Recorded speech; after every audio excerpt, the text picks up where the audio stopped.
Par rapport à la mise en place de critères de bonne conduite pendant la présidentielle, et ces critères étaient valables pour les législatives avortées. Et je pense que nous allons les remettre au goût du jour. En tout cas, c'est des textes qui sont encore d'actualité et nous espérons que chacun l'a encore, sinon nous allons les multiplier pour les confrères. Donc ces critères de bonne conduite pendant les élections sont encore valables et demeurent. Donc la Maison de la Presse s'associe vraiment à tous les efforts qui sont faits pour qu'on aille à des élections apaisées et nous continuons à y travailler. Merci bien. Du Comité national de l'égal accès aux médias d'État, nous nous réjouissons de cette initiative qui, à mon avis, est un rappel pour les journalistes. Et nous pensons que beaucoup de conseils ont été donnés ça et là depuis l'élaboration du Code de bonne conduite partagé par les uns et les autres. Mais je pense que c'est une question de responsabilité largement partagée et responsabilité individuelle. Je pense que, comme il a été dit, chaque élection a ces réalités. Mais dans le contexte actuel, Monsieur le ministre, permettez-moi de vous dire que nous, URTEL, Union des radiodiffusions et télévisions libres du Mali, nous ne vous sentons pas en tant que tel. J'aurais aimé que l'administration territoriale soit là. C'est une élection de mobilisation des populations. Mobilisation à un moment où il est difficile d'être partout sur le territoire national. Les médias de proximité sont superbement ignorés. Ce n'est pas parce que nous n'avons pas fait des propositions. On a fait des propositions écrites, chiffrées, pour nous accompagner à informer les populations, à retirer les cartes, à sensibiliser les journalistes, les animateurs, afin qu'ils puissent faire correctement le travail en évitant des bêtises.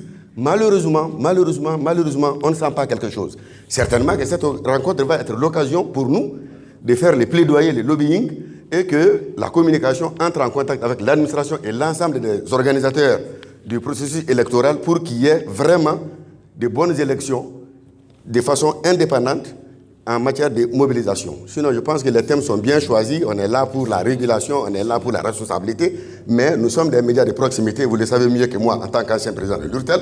Pour la mobilisation sociale, les médias ne sont pas impliqués. Je vous remercie. Celle de mes prédécesseurs pour remercier les panélistes. Franchement, vous avez eu à faire des exposés vraiment au cours desquels on a eu à comprendre beaucoup de choses, franchement, qui nous échappaient. Monsieur le ministre, vraiment merci pour cette rencontre. On en avait sur le cœur, mais on a aussi quelque chose dans la bouche qu'il faut vraiment faire sortir aujourd'hui parce que ce n'est pas tous les jours que nous avons cet espace.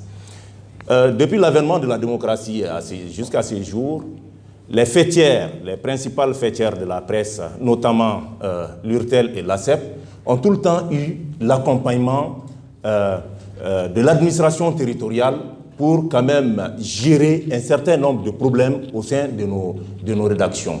Mais de 2013 à maintenant, nous n'avons vraiment pas senti cela. Il serait bon qu'au niveau du département de la communication, que vous vous joigniez à l'administration territoriale pour pouvoir vraiment pallier à ces problèmes. Nous en avons besoin parce que de tout le temps, quand le ministère de la Communication nous appelle, nous avons eu à relayer ces bonnes informations au niveau de nos mandants. Donc il serait bon que l'argent qui se trouve au niveau de l'administration, je vais être très clair, hein, l'argent qui se trouve au niveau de l'administration territoriale et qui est généralement donné aux fêtières pour pouvoir accompagner les élections, que cet argent-là soit mobilisé le plus rapidement que possible. Monsieur le ministre, nous sommes en phase et nous sommes ensemble. Merci. Mais on peut dire déjà, nous, on a pris les devants au niveau des appels Mali, parce que nous ne sommes pas encore réglementés par une loi. Nous, on a déjà élaboré une charte. Bientôt, on va vous appeler et nous allons appeler tous les éditeurs des médias en ligne de signer cette charte au niveau de l'appel Mali.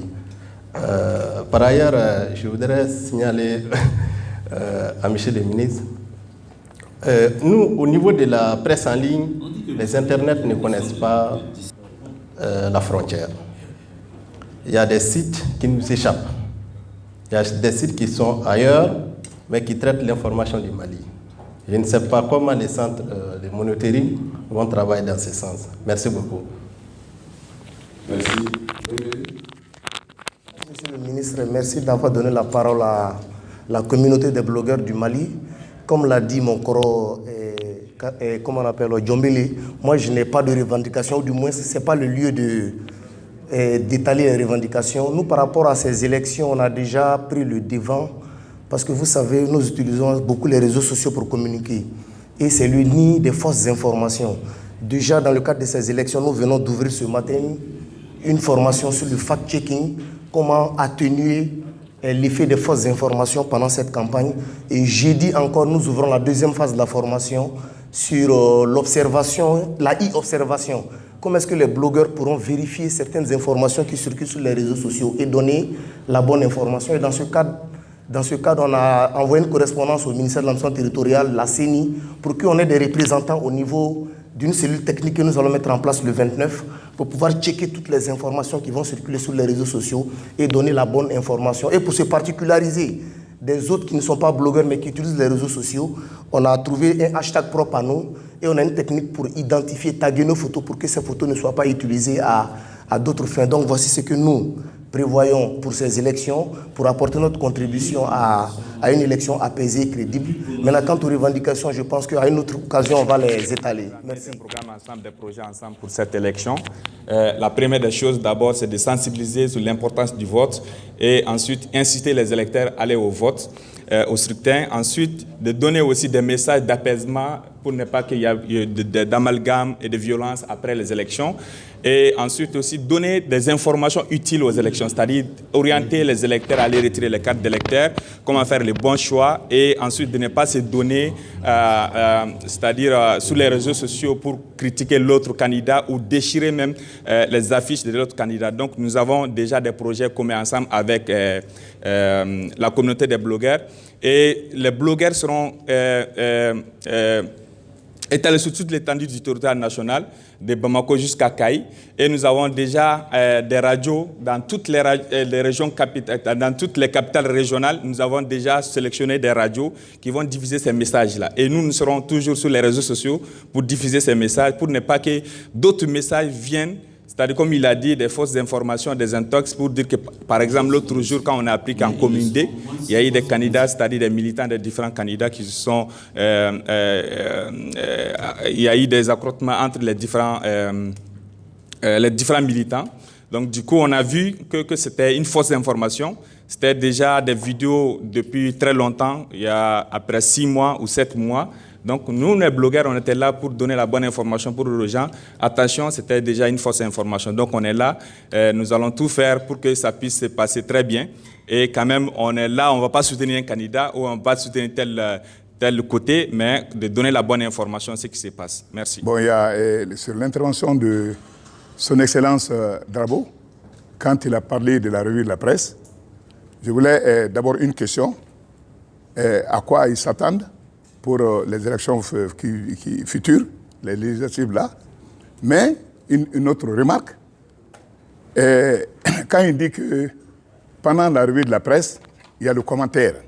Ça, c'est évident, puisque au niveau du ministère, vous n'avez jamais organisé un espace du genre pour ramener les gens à comprendre comment il faut faire passer la revue. Ça, c'est peut-être un couac. Mais deuxièmement, la revue de la presse, nous ne pouvons pas travailler en solitaire et on n'est pas obligé, on n'a même pas le droit d'aller à l'investigation ou aux enquêtes. Nous travaillons dans le sillage de ce que les journalistes recherchent et qu'après ils compilent ça dans les journaux. Pour preuve, samedi et dimanche, il n'y a pas de revue de presse. Donc je voudrais dire à son Excellence que réellement, nous, toute notre force réside dans les écrits. Et quand vous dites de nous méfier de parler de certains articles, je crois qu'il n'y a pas de sujet tabou. Si c'est écrit, on peut bien parler de ça, mais tout en citant la source et l'auteur de l'article en question. Je voudrais poser deux petites questions. La première, c'est que je m'interroge, cher doyen, sur l'opportunité de la campagne pour les législatives sur l'ORTM. En cela, tout simplement, que je me pose la question de savoir le message d'un candidat en course pour Sikasso, en quoi est-ce que cela intéresse, par exemple, la population d'un cercle de la région de Caille. Maintenant, moi, je me dis, maintenant que l'ORTM est suffisamment décentralisé, pourquoi ne pas avoir ces messages au niveau régional, diffusés sur les stations régionales de l'ORTM et diffusés uniquement en ce moment pour les régions concernées? Parce que je suis responsable de programme et on me parachute 50 minutes de messages dans les programmes. Je me demande si c'est utile. Pour la présidentielle, par exemple, je comprends très bien. Mais pour les législatives, moi, je me demande et j'aimerais bien que le doyen président du Comité national de l'égal accès aux médias d'État m'édifie par rapport à ce point. Et le deuxième point s'adresse donc au doyen Drabo, qui a parlé parmi les manquements de déséquilibre dans le traitement de l'information. Pour le privé, je me demande bien comment est-ce que vous comptez contribuer à cet équilibre, et je pose la question de savoir s'il est raisonnable aujourd'hui de penser à un comité de l'égal accès pour les périodes électorales. Donc, en cas de manquement de ces recommandations, quelles sont les sanctions prévues? Est-ce que ça concerne uniquement les médias, les journalistes en question? Nous avons chacun des pages Facebook, des comptes Twitter. Est-ce que ces comptes sont aussi concernés par ces mesures? Chers collègues, c'est une question que j'ai à poser au ministre de la Communication, porte-parole du gouvernement, avec le Covid-19 qui sévit actuellement, avec des cas confirmés dans des pays voisins, notamment une vingtaine de cas au Sénégal avec la fermeture des classes. Est-ce que, ici au Mali, Dieu merci, on n'a pas de cas confirmés, des dispositions sont prises pour ces campagnes? Parce qu'il parle de campagne électorale, parle de regroupement. Et nous savons que les rassemblements sont généralement des vecteurs de propagation de ce virus-là. Merci.